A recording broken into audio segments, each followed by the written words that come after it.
नमस्कार साथियों। आज बात करते हैं मुख्यमंत्री के बारे में। तो हीरालाल शास्त्री जी पहले मनोनीत होने वाले मुख्यमंत्री है जो एकीकरण के टाइम में मनोनीत हो गए थे। उसके बाद में CS वेंकटाचारी मनोनीत होने वाले मुख्यमंत्री है और जयनारायण व्यास जी मनोनीत होने वाले मुख्यमंत्री है। टीकाराम पालीवाल जी फर्स्ट ऐसे मुख्यमंत्री है जो निर्वाचित हुए थे, क्योंकि 1952 में अपने चुनाव हुए थे तो इनमें निर्वाचित हो गए थे। अब सारे निर्वाचित होने वाले मुख्यमंत्री है। तो ऊपर के तीन ध्यान रखना, हीरालाल शास्त्री जी, CS वेंकटाचारी और जयनारायण व्यास जी मनोनीत होने वाले मुख्यमंत्री है। और फर्स्ट मुख्यमंत्री निर्वाचित होने वाला टीकाराम पालीवाल जी है। अब उसके बाद में बात करते हैं जयनारायण व्यास जी की। तो ये निर्वाचित भी होने वाले हैं और मनोनीत भी होने वाले हैं। तो दोनों का पूछे कि ऐसा मुख्यमंत्री कौन है जो निर्वाचित और मनोनीत हुआ, जयनारायण व्यास जी। उसके बाद में बात करते हैं मोहनलाल सुखाड़िया जी की। ये 4 बार शपथ ले चुके हैं और सबसे लंबा कार्यकाल इनका रहा है। अब उसके बाद में क्यों सुनाता है यहाँ से, बरकतुल्ला खान से, क्योंकि यहाँ से ये इनके ऊपर या तो हरिदेव जोशी जी को रख देते हैं या भैरव सिंह शेखावत जी को। तो आपको थोड़ा सा ध्यान में रखना है कि सुखाड़िया जी के बाद में बरकतुल्ला खान आए थे और उसके बाद में हरिदेव जोशी और भैरव सिंह शेखावत आए थे जनता पार्टी का। क्योंकि आपको सबको पता है कि 1977 में कांग्रेस पार्टी हार गई थी और यहाँ जनता पार्टी के मुख्यमंत्री आए थे और पहले गैर कांग्रेसी मुख्यमंत्री थे। तो इस चीज़ का विशेष ध्यान रखना कि बरकतुल्ला खां आएंगे, फिर हरिदेव जोशी आएंगे, फिर भैरव सिंह शेखावत आएंगे। अब नेक्स्ट बात करते हैं। उसके बाद में जगन्नाथ पाड़िया जी आएंगे और फिर शिवचरण माथुर आएंगे और फिर हीरालाल देवपुरा जिनका सबसे छोटा कार्यकाल रहा था, और हरिदेव जोशी और फिर शिवचरण माथुर और फिर हरिदेव जोशी। तो अब क्वेश्चन आता है, यहीं से आता है क्वेश्चन हमेशा कि इनका क्रम पूछते हैं। तो अब इसको कैसे याद रखोगे? तो एक चीज़ ध्यान में रखना हमेशा कि मोहनलाल सुखाड़िया जी के बाद में बरकतुल्ला खान आएंगे और उसके बाद में ही हरिदेव जोशी आएंगे और भैरव सिंह शेखावत आएंगे। तो ये थोड़ा सा ध्यान में रखना। और उसके बाद में अब यहाँ से मान लो 1980 के बाद में अपने इसको याद करते हैं क्रम को। तो आप ऐसे दिमाग में रखना कि 1980 का जब राष्ट्रपति शासन लगा था तो जगन्नाथ जी चले गए थे पहाड़ पे और वहाँ शिवदेव की पूजा की।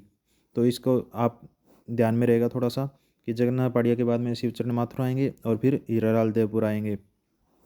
अच्छे से देख लेना कि पहाड़ पे चले गए और शिवदेव की पूजा की। तो जगन्नाथ पाड़िया, शिवचरण माथुर और हीरालाल देवपुरा। उसके बाद में वापस से हरिदेव जोशी, शिवचरण माथुर और हरिदेव जोशी। तो आप इसको ऐसे याद रखना कि हरि हरि के बीच में शिव, पहले कहाँ थे? पहाड़ पे, और देव के बीच में शिव है और फिर हरि हरि के बीच में शिव है। तो ये थोड़ा सा दिमाग में रखना। उसके बाद में आता है भैरव सिंह शेखावत जी वापस से आ गए और फिर राष्ट्रपति शासन, बाबरी मस्जिद के कारण राष्ट्रपति शासन लग जाता है और फिर भैरव सिंह शेखावत जी आते हैं 1998 में। अब इसके बाद में आपको ज़्यादा ध्यान देने की जरूरत नहीं है, क्योंकि ये सरकारें 5-5 साल के बाद में 1998 के बाद 2003 के बाद में रिपीट हो रही है। जैसे अशोक गहलोत जी रहेंगे 2003 तक 5 साल, फिर वसुंधरा राजे जी रहेंगे 5 साल, और फिर अशोक गहलोत जी रहेंगे 5 साल, और फिर वसुंधरा राजे जी रहेंगे 5 साल। तो अब शॉर्ट रिवीजन कर लेते हैं इसका अपने कि क्या क्या क्वेश्चन आ सकते हैं। अपने पढ़े तीन मुख्यमंत्री तो ऐसे हैं जो मनोनीत हुए थे, हीरालाल शास्त्री जी और CS बात करते हैं। हीरालाल शास्त्री जी हुए थे, CS वेंकटाचार्य हुए थे और जयनारायण व्यास जी हुए थे। तीन तो मुख्यमंत्री हुए थे मनोनीत। उसके बाद में फर्स्ट निर्वाचित कौन था? टीकाराम पालीवाल जी। उसके बाद में वापस से ध्यान न करना, जयनारायण व्यास जी थे जो निर्वाचित और मनोनीत होने वाले थे। उसके बाद में सबसे लंबे टाइम तक रहे मोहनलाल सुखाड़िया जी। कब तक? 1971 तक रहे थे। तो अब सुखाड़िया जी के बाद में हमेशा आप ध्यान रखना बरकतुल्ला खान जी आएंगे और उसके बाद में हरिदेव जोशी आएंगे और फिर भैरव सिंह शेखावत जी आएंगे। तो इन्हीं में से अगर हम पूछ लेते हैं कि बरकतुल्ला खान से पहले हरिदेव जोशी को देके पूछ लेते हैं या भैरव सिंह शेखावत को देखे, तो आप हमेशा याद रखना सुखाड़िया जी के बाद में हमेशा ही बरकतुल्ला खान जी आएंगे। उसके बाद में हरिदेव जोशी और फिर आपका हो गया ये भैरव सिंह शेखावत जी। ठीक है, यहाँ तक याद हो गया। उसके बाद में फिर आप अपने देखते हैं कि कौन आते हैं। भैरव सिंह शेखावत जी के बाद में 1980 में कौन पहाड़ पे चले गए? शिव जी पहाड़ पे चले गए, इसे याद रख लेना। जगन्नाथ पहाड़ पे चले गए थे और उन्होंने शिव देव की पूजा की। तो जगन्नाथ पाड़िया और जगन्नाथ पाड़िया और उसके बाद में शिवचरण माथुर और फिर वापस हीरालाल देवपुरा। ये 16 दिन तक रहे थे हीरालाल देवपुरा, ये 16 दिन तक रहे थे। उसके बाद में वापस से अपने को थोड़ा सा ध्यान में रखना है कि हरिहरी के बीच में थे शिव थे, तो हरिदेव जोशी, फिर शिवचरण माथुर और फिर हरिदेव जोशी। ठीक है, याद हो गया। अब उसके बाद में फिर वापस से भैरव सिंह शेखावत जी आ जाते हैं। भैरव सिंह शेखावत जी आते जाते हैं, ये 98 तक रहते हैं, 8 साल तक। तो वो 8 साल 98 तक रहते हैं। तो उसके बाद में अपना यही क्रम चलता रहता है। अशोक गहलोत जी आते हैं 98 में 2003 से, और फिर वसुंधरा जी आ जाती है, और फिर अशोक गहलोत जी आ जाते हैं, और फिर वसुंधरा राज्य आ जाती है 2018 में, और फिर अब प्रेजेंट टाइम में अशोक गहलोत जी है। तो इसको इस तरीके से याद रखना। और बाकी इसमें यही क्वेश्चन ज़्यादा आता है। अब मैं क्वेश्चन की बात कर लेता हूँ कि फर्स्ट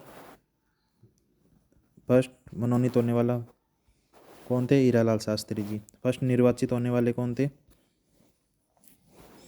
अपने टीकाराम पालीवाल जी। और फर्स्ट निर्वाचित और मनोनीत होने वाले कौन थे? जयनारायण व्यास जी। तो ये पूछ लेते हैं। उसके बाद में हमेशा ध्यान रखना, मोहनलाल सुखाड़िया जी के बाद में बरकतुल्ला खान आएंगे, बरकतुल्ला खान का ध्यान रखना। उसके बाद में हरिदेव जोशी और आपका भैरव सिंह शेखावत। उसके बाद में आप याद कर लेना कि मतलब पाड़िया जी चले गए थे 80 में, और 80 में जाने के बाद इनके बाद में इन्होंने शिव की पूजा की, शिवचरण माथुर और हीरालाल देवपुरा। ठीक है, और बाद में शिव कहाँ आएंगे? हरिहरी के बीच में। तो हरिदेव जोशी और हरिदेव जोशी के बीच में आएंगे। तो ये थोड़ा सा, और उसके बाद में हरिदेव के बाद में भैरव बाबा वापस से आ जाएंगे, भैरव सिंह शेखावत जी। और फिर अशोक गहलोत वसुंधरा राजे, अशोक गहलोत वसुंधरा राजे और अशोक गहलोत। तीसरा टाइम चल रहा है अशोक गहलोत जी का। तो दोस्तों, वीडियो को लाइक करना, सब्सक्राइब करना। ऐसे छोटे छोटे नोट्स आपको आगे वीडियो में मिलते रहेंगे।